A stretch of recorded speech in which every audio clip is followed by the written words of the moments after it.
प्रेरणास्पद कथाएं YouTube channel पर मैं धनंजय जैन आप सभी का हार्दिक अभिवादन करता हूँ। छोटी सी कहानी डीजे की जुबानी। दोस्तों, आज की कहानी परिवार से संबंधित कहानी है। पिता पुत्र का प्रेम, बहू और ससुर का प्रेम किस तरह से होना चाहिए, यदि इनके बीच में मानसिक विचारों का भेद रहा तो वह प्रेम चिरकाल तक नहीं चल सकता। और ये सब कुछ संस्कारों के ऊपर निर्भर करता है। एक 45 वर्ष के बुजुर्ग थे। बुजुर्ग कहना ठीक नहीं रहेगा, क्योंकि आज भी वे अपने कर्म में, अपने कार्य में, अपनी फैक्ट्री को भली भांति से संचालित करते थे। उनका इकलौता बेटा, जिसकी कि अभी नई नई शादी हुई थी, 2 वर्ष ही हुए थे, और छोटा सा परिवार, क्योंकि लड़की की माँ अर्थात इन बुजुर्ग की पत्नी स्वर्गवासी हो गई थी। जैसे ही बहू घर में आई थी और करीब 2 महीने के पश्चात वो काल कलवित हो गई। सासू का प्यार बहू को नहीं मिल पाया। बहू आए दिन फोन पर अपनी मां से ही बातें किया करती थी और उसका मायका उसी शहर में था। बेटा भी अपने पिता का हाथ बटाने के लिए फैक्ट्री में जाया करता था और दिलो जान से काम भी करता था। ऐसा कह दूं कि बाप से बेटा सवाई वो बहुत बारीकी से ध्यान रखता था और अपनी फैक्ट्री की अभ्युन्नति के लिए दिलो जान से काम करता था। पिताजी उसकी इस व्यवहार से बहुत खुश थे। उन्हें एक संतुष्टि थी कि मेरे पीछे मेरा बेटा सब कुछ संभाल लेगा। अब मुझे मौत भी आ गई तो कोई रमगम नहीं रहेगा, क्योंकि उन्होंने संस्कार भी उसे इस तरह से दिए थे कि फैक्ट्री के सभी वर्कर, मैनेजर की पोस्ट से लेकर वर्कर तक उसका आदर करते थे, उसकी बात को नजरअंदाज नहीं करते थे, क्योंकि नपे तुले शब्दों के अंदर ये बोलता था और वो काम ठीक समय पर हो भी जाता था। फलस्वरूप फैक्ट्री ग्रोथ करने लग गई थी।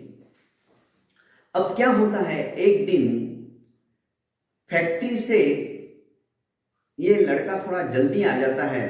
पिताजी आजकल उसके कथनानुसार कि पिताजी अब ज्यादा परिश्रम मत किया करो, क्योंकि आप अब दादा बन चुके हो, ज्यादा से ज्यादा समय आप घर पे रहा करो, ताकि जैसे संस्कार मुझे आपने दिए हैं वैसे ही आपके पोते के ऊपर भी संस्कार होने चाहिए। उनका पोता मुश्किल से अभी 7-8 महीने का ही हुआ था। सारा दिन वो पोते के साथ खेलते रहते थे। लड़का वॉशरूम से जाकर अपने रूम में फ्रेश होकर बैठने गया ही था, कुछ जरूरी कागजात लेने के लिए फैक्ट्री के। इतने में उसने सुना पिताजी ने बहू से कहा कि बहू बेटा, थोड़ा सा दही लाकर दो ना, आज दही खाने का बड़ा मन हो रहा है। क्योंकि खाना खा चुके थे और छाछ बनने में बहुत टाइम लग जाएगा, तो सोचा कि 2-3 चम्मच दही खा लूं। लड़का आज जल्दी घर पर आ गया था, तो बहू ने कहा कि पापा दही खत्म हो चुका है। उसने कहा कोई बात नहीं बेटा, तो कुछ मीठा होगा, अंगूर लाए होगा बेटे ने, तो वो अंगूर ला के दे दो। पिताजी अंगूर भी खत्म हो गए। एक काम करती हूं, मैं थोड़ा सा गुड़ लेके आती हूं और आपको गुड़ दे देती हूं। और बहू ने गुड़ ला के दे दिया। पिताजी ने इतनी कुछ बात को तवज्जो नहीं दी, पर लड़का सोचने लगा, अभी 3 दिन पहले ही तो मैं 7 कैरेट अंगूर के लेके आया हूं और घर में तो खाने वाला कोई नहीं और पापा को अंगूर बहुत पसंद है, तो इसने ऐसा क्यों कहा कि अंगूर खत्म हो गए और दही भी खत्म हो गया। कोई बात नहीं, ये फ्रेश होकर जरूरी कागजात उसने पिताजी के टेबल पर रख दिए साइन करने के लिए, और उसने फ्रिज खोलकर देखा तो उसमें अंगूर भी थे और दही भी था। जब ये खाना खाने बैठा तो इसकी थाली में डाइनिंग टेबल के ऊपर दही भी आया, अंगूर भी आए। इसने कुछ नहीं कहा, चुपचाप खाना खाकर उठा और देखा कि पापा ने फाइल के ऊपर सिग्नेचर कर दिए हैं। कहने लगा कि पापा, अब आप इस घर के अंदर आपकी देखभाल करने के लिए फैक्ट्री में बहुत अच्छे अच्छे वर्कर काम करते हैं, जो कि आपको भी दिलो जान से चाहते हैं। मैं चाहता हूं कि उनमें से 2-3 महिला वर्कर को और 2-3 मेल वर्कर को आपकी सेवा शुश्रूषा के लिए, घर के खाना वाना और घर का पूरी इस बंगले का ध्यान रखने के लिए यहां पर नियुक्त कर देता हूं। पर बेटा क्यों? मुझे यहां कोई परेशानी नहीं है और घर के नौकर तो है ना? कि नहीं पापा, आज से इस घर में ना तो मैं रहूंगा, ना एक पुराने वाले नौकर रहेंगे, ना ही आपकी बहू रहेंगी। हम कल से ही 2 BHK रेंट से लेकर वहां पे रहेंगे और आप अपनी सारी जिंदगी अब यहां पर आराम से बिताइए। और साथ साथ मुझे भी जिस तरह से बाकी के लोग फैक्ट्री में काम करते हैं, मुझे भी तनख्वाह मिलती रहे, मैं ऐसा काम करना चाहता हूं। पर बेटा तुम ऐसा क्यों कर रहे हो? तुम्हारी तबीयत तो ठीक है ना? आज ऐसी बहकी बहकी बातें क्यों कर रहे हो? बहू ने भी जब सुना तो उसने कहा कि तुम पगला गए हो क्या?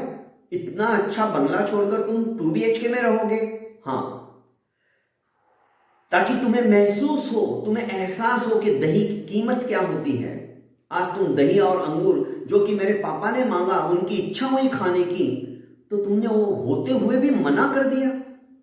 क्या मेरे पापा को यहाँ पे मनपसंद चीज भी, जबकि उनकी कमाई की सारी इनकम से घर चलता है, ये परिवार चलता है, और वो आज मोहताज हो रहे खाने के लिए, और तुम आज मेरे रहते हुए, मेरे देखते देखते तुम उन्हें साफ मना कर रही हो? नहीं, आज के बाद तुम जो बड़ी बड़ी किटी पार्टी करती हो ना, वो तुम उस 2 BHK में करो, ताकि तुम्हारी औकात क्या है तुम्हारी सहेलियों को भी पता चले। अरे, जिस पापा की वजह से आज मैं हूं, मेरा वजूद है, उसे तुम भूल गई। मेरा वजूद अब कुछ नहीं है, तुमने मुझे सिखा दिया मेरी औकात क्या है। मेरे साथ तुम अब 2 BHK में ही रहोगे। पिताजी ने कहा, बेटा छोड़ो ना, इग्नोर करो ऐसी बातों को, ये छोटी छोटी बातें ही तो घर के अंदर दीवार खड़े करती है। नहीं पापा, इसे सबक सिखाना बहुत जरूरी है। और वही हुआ, 2 BHK रेंट पे लिया और इस बेटे ने अपनी उस पत्नी को बहुत बड़ा सबक सिखा दिया। ये रोती रही, गिड़गिड़ाती रही। दोनों बीच बीच में 2-3 दिन बाद मिलने को जाते, आंसुओं से प्रक्षाल करती है अपने ससुर जी के। ससुर जी का दिल पिघलता और कहते कि बेटा बस हो गया, अब इसे वापस लिया। नहीं पिताजी, ये मगरमच्छ के आंसू है, ये मगरमच्छ के आंसू है पिताजी। ये जब तक अंतर मन से पश्चाताप नहीं करेगी। अरे, मैंने इसको कभी मना नहीं किया। 7 पेटियां अंगूर की लाई थी, इसने बाकी की पेटियां अपने पीहर भिजवा दी। मुझे कोई उसका दुख नहीं, पर मेरे पापा के पैसों से जो मैं खरीद के लाया, उनको 2 अंगूर नहीं दे सकी। इस बात का मुझे हमेशा मलाल रहेगा। और तुम्हें भी यदि मेरे इस स्वभाव से तकलीफ हो तो तलाक के लेटर, तलाक के कागजात तुम्हारे सामने है, तुम अभी भी छोड़ के जा सकती हो। पर इस बार बहू ने पैर पकड़ लिए और कहा कि आइंदा ये गलती जिंदगी में मैं कभी नहीं करूंगी। और दोस्तों, इस तरह से एक घर टूटते हुए बेटे ने बचा लिया। प्यार होना चाहिए तो ऐसा होना चाहिए। दोस्तों, माँ बाप हमारे लिए ATM कार्ड बन सकते हैं, तो क्या हम उनके लिए आधार कार्ड नहीं बन सकते? जरूर बन सकते हैं। यदि हमारे विचार इस तरह से हो गए तो मैं समझता हूं जिंदगी के अंदर किसी भी परिवार को देख लो, इस तरह से टूटते हुए यदि नौबत आ गई तो ऐसे बच्चों के संस्कार उसे टूटने से बचा लेंगे, रोक लेंगे। बस ये संस्कार, ये सोच, हमारी उच्च कोटि की भावना इस तरह से रही माता पिता के लिए, तो दोस्तों साक्षात धरा ही हमारा स्वर्ग बन जाएगी। बहुत बहुत धन्यवाद। प्रणाम।